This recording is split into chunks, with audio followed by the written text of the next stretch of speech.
So hi folks, I am not feeling well, so I will not be teaching you class tomorrow morning.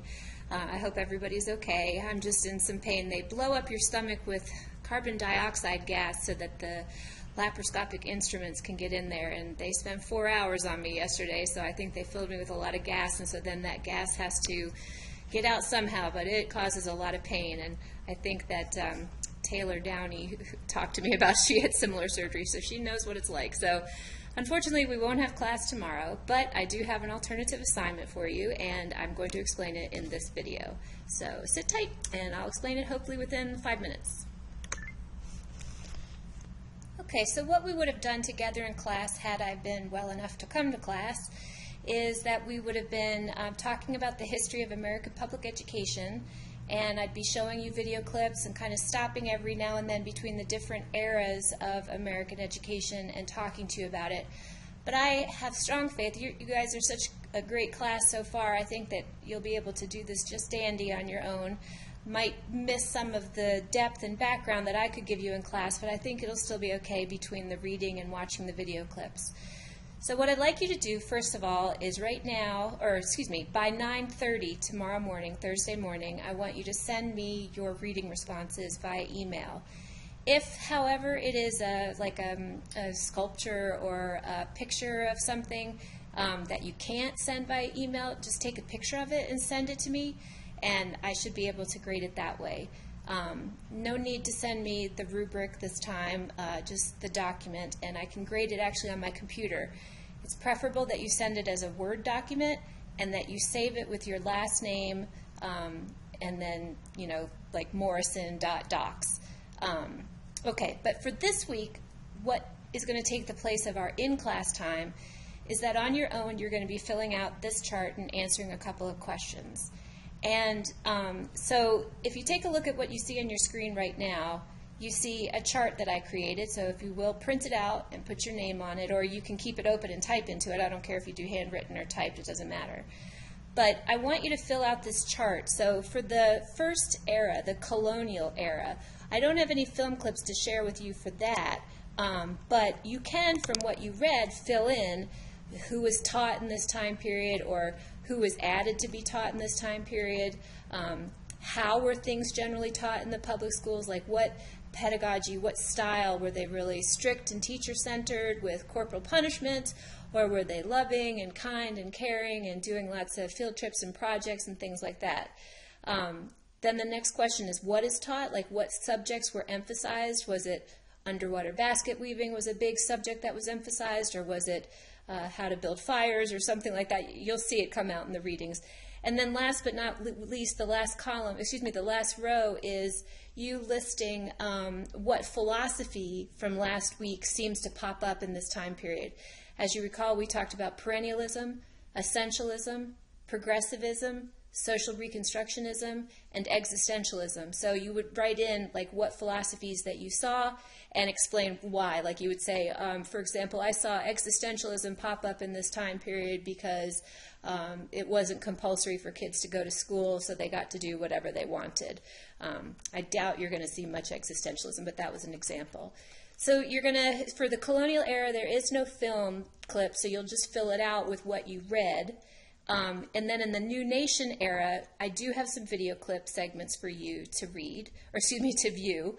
And so you'll watch them, and then that combined with what you read, you'll be able to fill out this column. And then the next one, same thing, the post-Civil War era. There are no video clips for this era. You should just use what you read to fill in this column.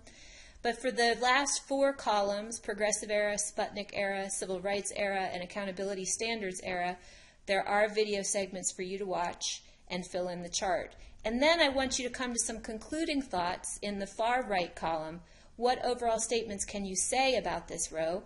Because just a reminder, if you go to look at the final exam question for this week, it's talking about, you know, what are the changes in American public education over time? You know, how are they responding to social and economic and political considerations, blah, blah, blah. This sentence at the very end that you create, or overall statement, is going to be very useful for you in preparing for the final exam. So pay particular attention to this last column. And I've done that last column, second row, for you to show you an example of what I'm talking about. So as you'll see, over time, American education became more and more accessible and available to different groups of students. Like we started out with white males, privileged white males mostly getting education. It starts being opened up to kids of different social classes, different genders, different ethnicities, different abilities, that sort of thing. And you'll have filled that out in these various parts when it was happening so that you'll be able to make such a concluding statement as that. So you'll do that for each column. And in a minute, I'll explain to you how you access the video clips.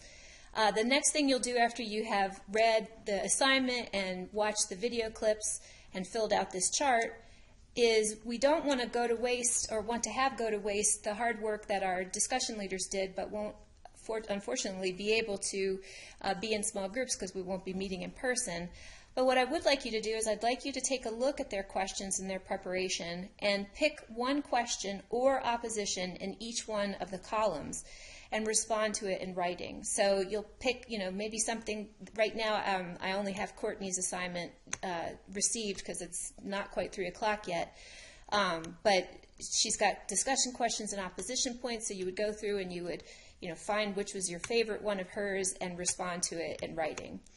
And so what you're going to do then is you're going to hang on to this chart and those questions. We're going to attend to them for a little bit at the beginning of the next time we meet, and I will collect them and give you some extra credit, I think, for submitting them. So my loss of good health is your gain in extra credit. Woohoo! Okay, so next I'm going to be moving into explaining how you access the videos. And of course, at any time, if you have any questions, I am online. I'm just having to be horizontal the whole time. Send me an email at kmorrison12@radford.edu. Hope you have a good semi-break away from class or enjoying the snow, and I will see you next Thursday. Okay, hi everybody. I'm going to explain to you how you access the video clips that I want you to watch.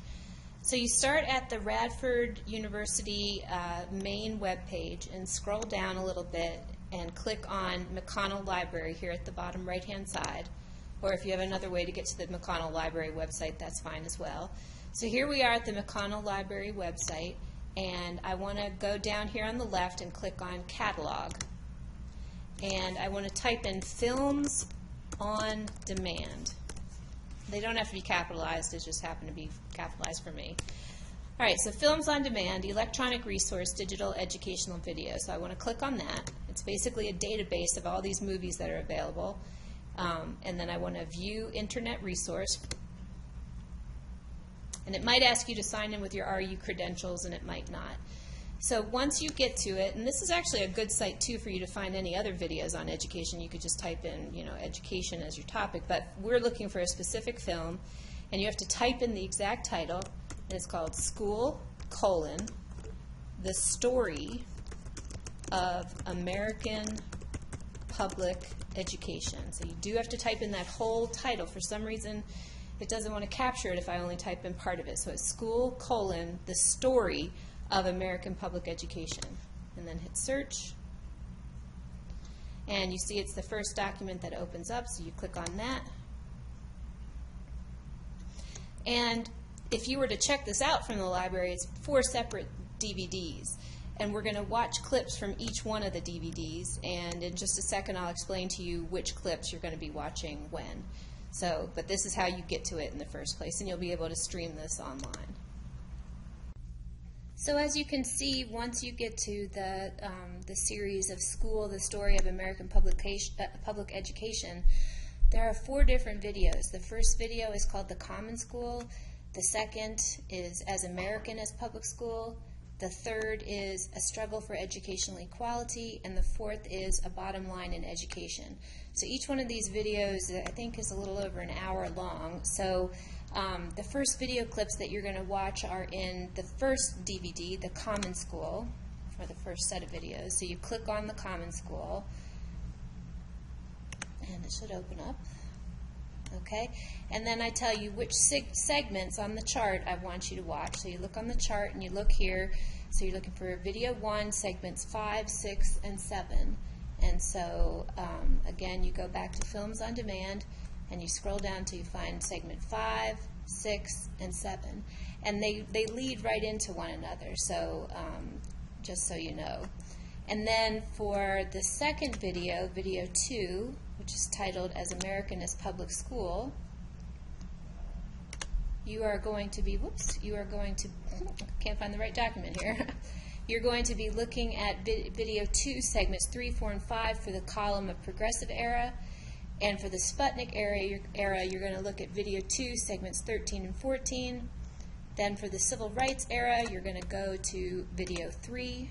So you're going to be going back and forth a little bit. Video 3 is a struggle for educational equality. You click on that. And it'll be slow because it's at my house, and I have very slow internet sometimes, especially when I want it to go fast. Here we go. I'm not impatient at all, am I? Okay, and so this is video 3, A Struggle for Educational Equality, and you're going to be watching segments 6, 7, and 10 from this. So 6, 7, and then all the way down at the bottom with 10. And then for your last viewing, you're going to be watching video 4, and the chart tells you to watch video 4, segments 2 and 3 to finish things up. So that's just a couple of them in video 4. And so again, they lead right into one another. They don't show you when one video section stops, so you just maybe have to look at the minutes and kind of figure out. So section 1 is 2 minutes and 55, so at the end of section 2 you'll be at like minute, I don't know, 3, 4, 5, like 6 minute 10 seconds or something like that. So that's just something that you have to look for. So the last thing I wanted to add here is what we'll be doing next week. We're staying with the syllabus schedule, and on the schedule it says that you are going to be reading certain things. We're going to be talking about standards and standardized tests, which is we're jumping off from where the history ends. At our present day, we're in the accountability and standards era, so we need to talk and understand about, you know, what that era is all about, what No Child Left Behind and Race to the Top are all about. What's the difference between standards and standardized tests, and are there alternatives to standardized tests? So you're going to be doing a reading that I wrote that's called No Child Left Behind and Race to the Top Overview, and I would read that, ignore that, what it says there to be read after federal government section. That's something different, sorry. I'm going to erase that. So anyways, it's No Child Left Behind and Race to the Top Overview. Then on standards, you're going to be reading a couple of things. One thing is in the custom text, and the other is on D2L. And then on standardized tests, one thing is in the custom text, and one thing is in D2L. Everybody will do reading responses. Everybody will do professional development sheet. And Voodle Ds are up. So if you are a Voodle D, remember by 3 p.m. on Wednesday to send me your questions and opposition points. And hope you all have a good week, and I'll see you on the 26th. Bye-bye.